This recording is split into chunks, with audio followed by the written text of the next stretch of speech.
Hello once again everybody, and welcome to a Gotham City Imposters free-to-play review on the PC.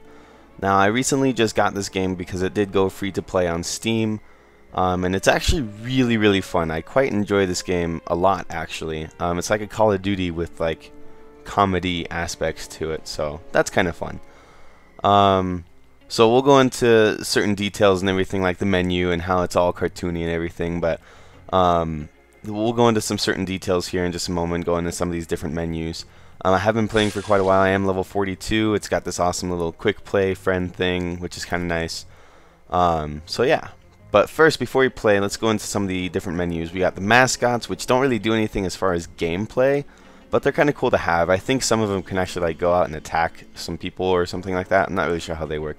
We have different gangs that you can, I think they just kind of have you join them type thing. I don't know. It's kind. I haven't quite figured out how the gangs work yet, but there are 5 different gangs. You can see all the different, you know, how much respect they have or whatever. You do have your calling card, which you can have a background, some different comic style slams and whacks, and then a catchphrase.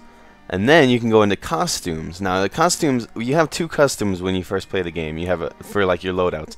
So the first one that you see there, called Joker, is what I renamed it to be, is my custom 1 loadout. That's what my character will look like. The custom 2 is the same thing for custom 2. You can go in and, you know, the Jokers have sort of flares where they have like scarves and little flowers that water can spurt out of. I'm not sure if that happens in the game or not, but those are kind of more useless things. You know, you can really customize your character however you want, though. They say that you can do like thousands of different sort of deals. And then you can go into your loadouts, of course. Now your loadouts are your loadouts for the game. You have a ready weapon, a backup weapon, and you know, you can have 2 rifles or 2 sniper rifles or a shotgun and a rifle, or however you want to do it. When you go into the weapons, though, you have weapon, mod, and paint job. The different weapons you can have are, you know, different classes for weapons. I have those 2 unlocked, as you can see. And submachine guns, there are only 2. There aren't actually a whole lot of weapons in game, to be honest. I only use like 4, to be honest. I haven't used a lot of these launchers either. I don't see a lot of people using them, to be honest, but yeah. So there's a whole bunch of different weapons that you can unlock. Not a huge selection, but different stuff, you know.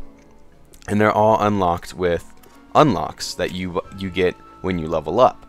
Now, as you can see here, I should have 11 unlocks in my mods and no unlocks in here, to be honest, but you can unlock them so many different ways. Like when you level up, you should get different types of unlocks, either voice unlocks or costume unlocks or weapon unlocks or weapon mod unlocks, however, you know, that level's reward system goes.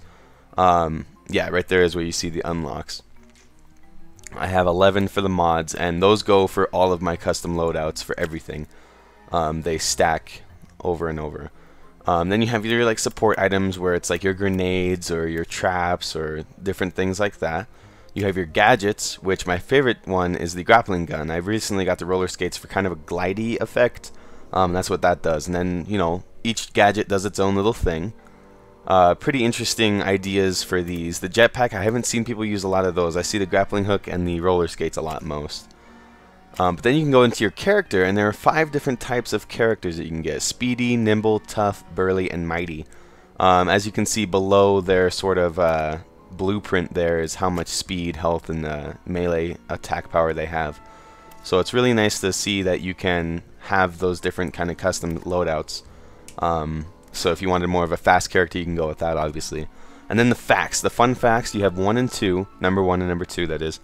Those are kind of like your perks, like your class perks. Marksman, or, you know, you don't get damaged as much, or however. Your rampage, it goes more into detail with like how much damage you do, or a death streak like there would be in Call of Duty. If you die 5 times, you can activate your rampage and get a damage boost, or, you know, however you wanted to look at that. And then these psych profiles, they're kind of bonuses and penalties for every action that you do. The in denial one is the one that you start off with. You don't get any bonuses or anything like that. There are lots of these, though. They're actually really interesting things. So you might, if you're an objective style person, you might pick Kleptomaniac, where you get a bonus for capturing an objective or stealing things. but you get a penalty for non-objective style games. Or narcissistic, you get extra costume coins, which are kind of pointless, honestly. I think the best one to get if you're a damaged person is where is it? Is sadistic. You get damage for you get a bonus damage for every damage point that you do, but you get a penalty when somebody that you damage kills you, which doesn't actually happen often if you think about it. But let's get into some gameplay here. So this is your loadout screen. When you load up into the game, you can see your two main loadouts, and then you can also see the ones that the game has default. This map is, I can't remember what this map is called, unfortunately. It's one of the hotel, it's like a hotel map or something like that. Honestly, the two clips that I have, one is a full match and the other one is just kind of a sniper quickie. They aren't very good matches that I had. I ended up getting kicked out of my second match for some reason. But this one's really interesting, and I will show you why later. As you can see, when you die, you see the calling card, much like you would Call of Duty. The grappling gun that you saw in the first 10 seconds of the gameplay. Really handy for movement and everything else. You can shoot that thing anywhere and it'll zoom you towards that area, which is really, really cool. The mobility in this game is really interesting. I've never seen anything quite like it. Honestly, not the best gameplay I've ever done, but that's okay. I'm okay with it. But this game was actually sort of interesting. When we get to that, I'll show you. Nice, awesome shotgun kill there. But anyways, yeah, I love this game, actually. It's very, very interesting. Definitely worth a free-to-play. I mean, you don't have to buy anything. Like, you can if you want to on Steam. You can buy the DLC for it, which basically just gives you weapon unlocks. But you don't have to. You can just wait until you level up and unlock things, which I thought was kind of weird. Nice double kill right there. There's only really one complaint that I have with this is the two complaints. The menus can be sometimes hard to navigate. So you'll be clicking on a weapon or something. Like, for instance, I bought a weapon that I did not actually want because the menu had lagged out on me, which kind of sucked, but I ended up using it for one match and it wasn't horrible, it just wasn't a gun for me. So the menus can kind of lag out and they're not exactly square, I guess you could call it. They like to move. I don't know. It's hard to say. Like your mouse will be on this one, but then it'll be on the next one down or something like that. You know, it's not intuitive, I guess is a good word for it. I do know that you know, once you get used to the menu, that it's really easy. Like I have no issues now that I know.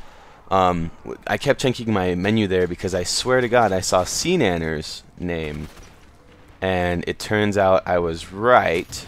Right here, he kills me. That's mEcHjaW. I don't know if that's the real mEcHjaW or is it just, you know, a Steam profile named mEcHjaW. I thought it was really interesting. That made my game a little bit more cool. I did not mind dying to mEcHjaW. I think I ended up killing him like once or twice. He kills me a couple times. Killed me again there.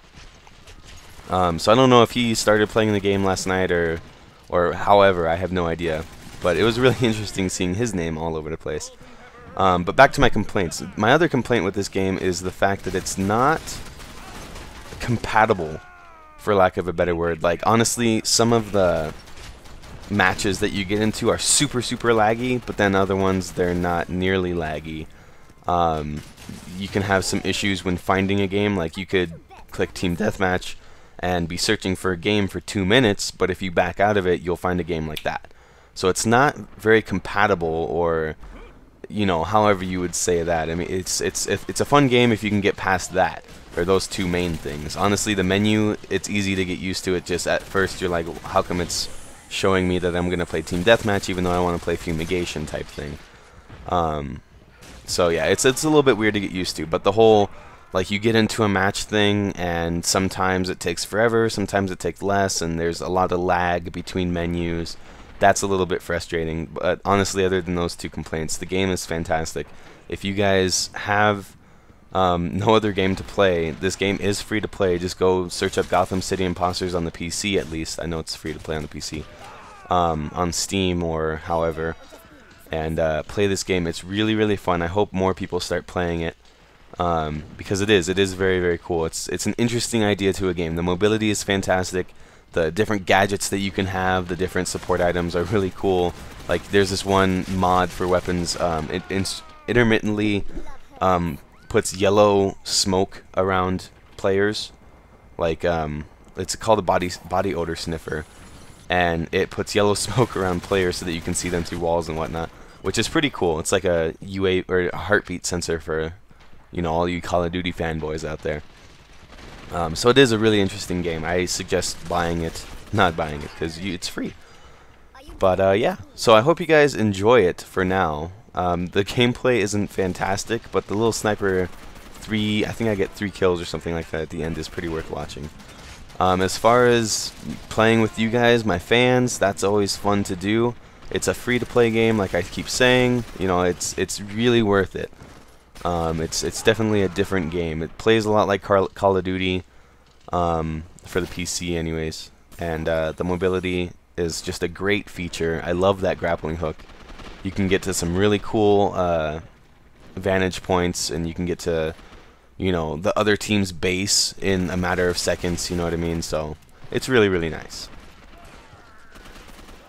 But anyways, I think I want to give this game a rating too. As far as a rating, I think I'm going to go with like an 8.5 out of 10. It's got its issues, but it's really fun. You know, the damage is fair. There's not really one gun that's overpowered, although the main gun, if you know, the gun that you start off with, the assault rifle that you saw just a second ago, that gun is kind of overpowered. You can kill a lot of people. Like my first match on this game was like 26 or 27 and like 4 deaths or something like that. I was doing really good.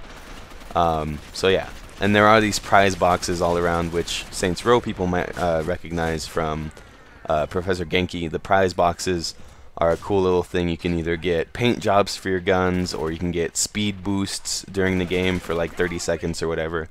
So those are kind of cool too. Cool to get. And you can also use them for tactical advantages. For instance, if you see a prize box on the map, you can go towards it and pick up some enemy kills, because a lot of people try and go towards that. So we did end up winning this time, which was cool. And I noticed that Nanners was not in the top 3, which I thought was kind of weird. But we're going to crossfade into the sniper 3 kill, and I will thank you guys for watching this video. Please visit my channel, subscribe, rate the video however you want, leave some comments, give some feedback if you guys would like to see more of this, more videos in this style and all that stuff. And yeah guys, I'll talk to you all later. Have a great day, and bye!